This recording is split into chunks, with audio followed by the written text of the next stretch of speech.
In 1980, the great economist Milton Friedman published Free to Choose. In it, he extolled the virtues of free market capitalism, its ability to lift hardworking families out of poverty, modernize entire economies, and raise the standard of living for everyone. The United States, he and his wife explained, was among the finest examples of what's possible when a government simply takes its hand off the wheel. His utopia, however, was not the US, but rather somewhere halfway across the globe, Hong Kong. Quote, the modern exemplar of free markets and limited government. So enamored was he with its faithful application of capitalism that Friedman devoted many of his remaining years delivering talks, writing articles, and traveling the world telling its story. If you want to see how the free market really works, this is the place to come. It was such a textbook rags to riches example, in part thanks to its physical transformation. This is Victoria Harbour around 1890, a barren coastline the British government was once indifferent to. Here it is in the early 1960s. And finally, this is Hong Kong in all its vertical glory at the end of the 20th century. Today, with 70% more skyscrapers than New York, it just exudes abundance. Its GDP per capita, already formidable on its own, becomes nothing short of miraculous when compared to its once colonial master. And while the US is more closely associated with capitalism thanks to its size, in some ways it more closely resembles Finland, Sweden, or Denmark than Hong Kong. According to the Fraser Institute and Heritage Foundation, there's no place on Earth with more private ownership, lower public expenditure, simpler tax law, or less regulation. Its leader is even called the Chief Executive, the very first of which was, quite fittingly, Don Kin Wah, the billionaire CEO of a shipping company. But what appears to be an almost religious adherence to capitalism may have been, in fact, more historical happenstance. The great economist may have been wrong all along. Sponsored by CuriosityStream and Nebula, where you can watch the bonus video which accompanies this one for just $15 a year.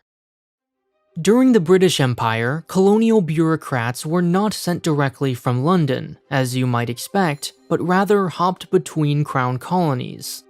Sir Dennis Roberts, for example, began his career in the army before being posted to Nyasaland, a British protectorate in Africa, followed by Gibraltar, and then as the Chief Justice of Hong Kong. Because of this, by the time the sun finally set on the empire with Hong Kong as the last major holdout, there had developed a great difference in style and philosophy between London and its distant colonies. Milton Friedman called this an economic experiment. Britain and Hong Kong, although both British in name, pursued two very different economic systems, one hands-on and the other off. The reason in the free market narrative was a man named Sir John James Cowperthwaite. Cowperthwaite was the financial secretary during the 60s. He believed government intervention did more harm than good, and in any case was too hard to predict.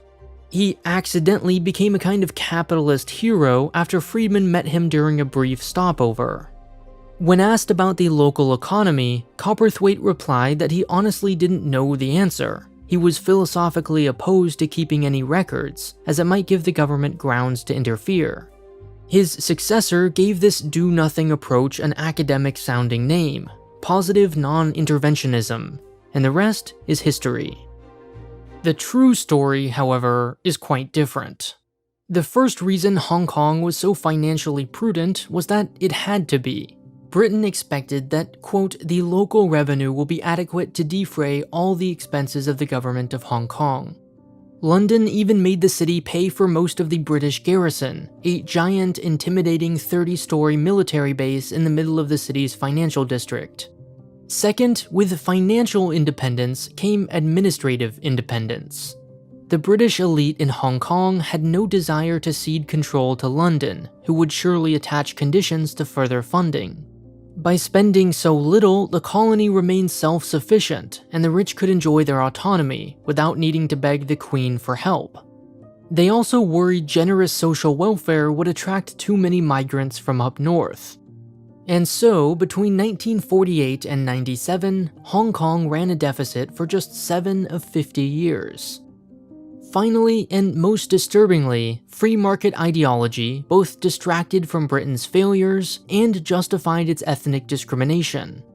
Contrary to what many believe, Hong Kong was never democratic. Bureaucrats were appointed from 5,000 miles away, and never by popular vote.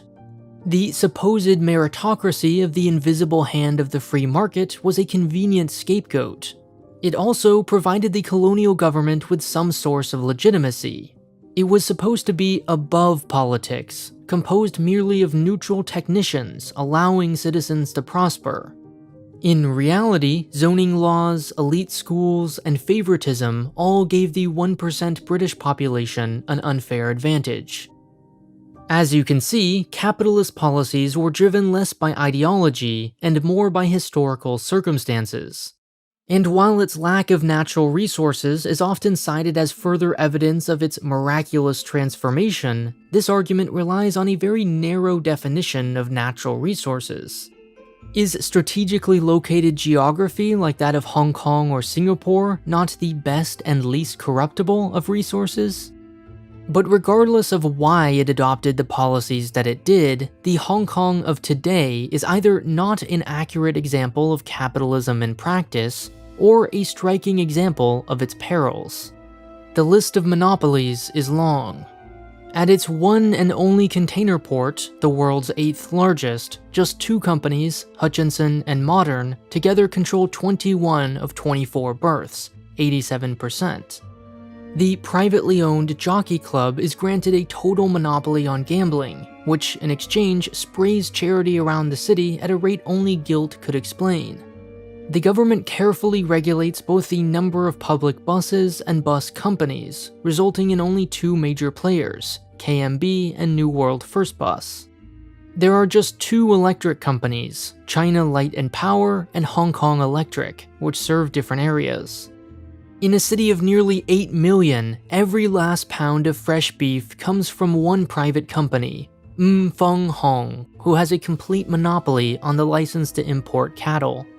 Likewise, consumers have only one source of gas. But all this pales in comparison to the hidden retail duopoly. Just 2 conglomerates, through a tangled mess of subsidiaries, own so many retail stores that it would be nearly impossible for someone living in Hong Kong not to patronize at least one. On one side is Jardine Matheson, which owns Dairy Farm International, which owns every local Mannings, IKEA, Welcome, Pizza Hut, Marketplace by Jason's, Starbucks, KFC, Maxim's, and the city's 900 7-Elevens. On the other side is CK Hutchinson Holdings, founded by Hong Kong's richest man, Li Ka-shing. Hutchinson owns A.S. Watson Group, who owns 3, Fusion, Watson's, Park & Shop, Taste, and Fortress. Watson's and Mannings control nearly the entire personal care market, while Park & Shop and Welcome are the 2 largest grocery stores. It should be no surprise then that groceries are more expensive in Hong Kong than Tokyo, Singapore, or the UK. And then there are the hidden taxes. While Hong Kong has no capital gains, sales, withholding, or value-added tax, it charges a very high stamp duty on homes. Locals pay a standard 15% tax on homes after their first. Non-permanent residents pay 30%, effectively preventing any foreigner from ever buying a home. But at least the government gets out of the way, letting the free market run its course, right? How else could it be ranked the most economically free place on Earth for decades? To answer this question, one need only look to the food truck pilot scheme. In 2015, the Hong Kong government decided food trucks, at this point already popular in cities around the world, might attract tourists. After 9 months of study and 1 year of preparation, a pilot scheme was launched. Only 8 trucks would be allowed for a city of 8 million. Then there were the rules. Kitchens needed to be at least 65 square feet, trucks required a 32-gallon water tank, and the sink had to be 1.5 feet long, to name just a few. To meet these requirements, restaurant owners had to invest in entirely new and costly vehicles. Changing any part of the menu required approval from the government, and no tables, chairs, or tents were allowed. But they did make an app. It conveniently shows the location of each food truck. Oh, except they aren't allowed to move. The trucks must stay in the same location and pay no less than 15% of gross revenue on parking. Ironically, food trucks are perhaps the best illustration of free market capitalism. The bad quickly fail while the good remain. Chefs are free to experiment with new dishes with low risk, and there are few barriers to entry. A perfect competitive environment that benefits the consumer. So, why so much regulation? What explains Hong Kong's laissez-faire attitude when it comes to groceries, utilities, and buses, and yet its micromanaging of food trucks? In reality, its bias is not in the direction of free markets or non-intervention in general, but in maintaining the status quo, one that benefits the largest corporations. Hong Kong appears to be a free market paradise because it allows large corporations free rein, until only those large corporations remain. But wherever there are small businesses, food trucks for example, it suddenly doesn't seem so ideologically strict. The only pattern to its behavior is pro-business. 1/3 of employees work more than 48 hours a week, making it the most overworked city on Earth. It has a low minimum wage, and some CEOs were even allowed to bypass its COVID travel quarantine, one of the strictest in the world. A more accurate word might be corporatocracy, rule by corporation. And there's a very good reason for this. In any country, corporations are afforded some of the same rights as we are, the ability to sign contracts and sue others in court, for example. Some countries even describe corporations as legal people. But in Hong Kong, corporations actually vote. That's not hyperbole for political influence. No, corporations legally cast ballots.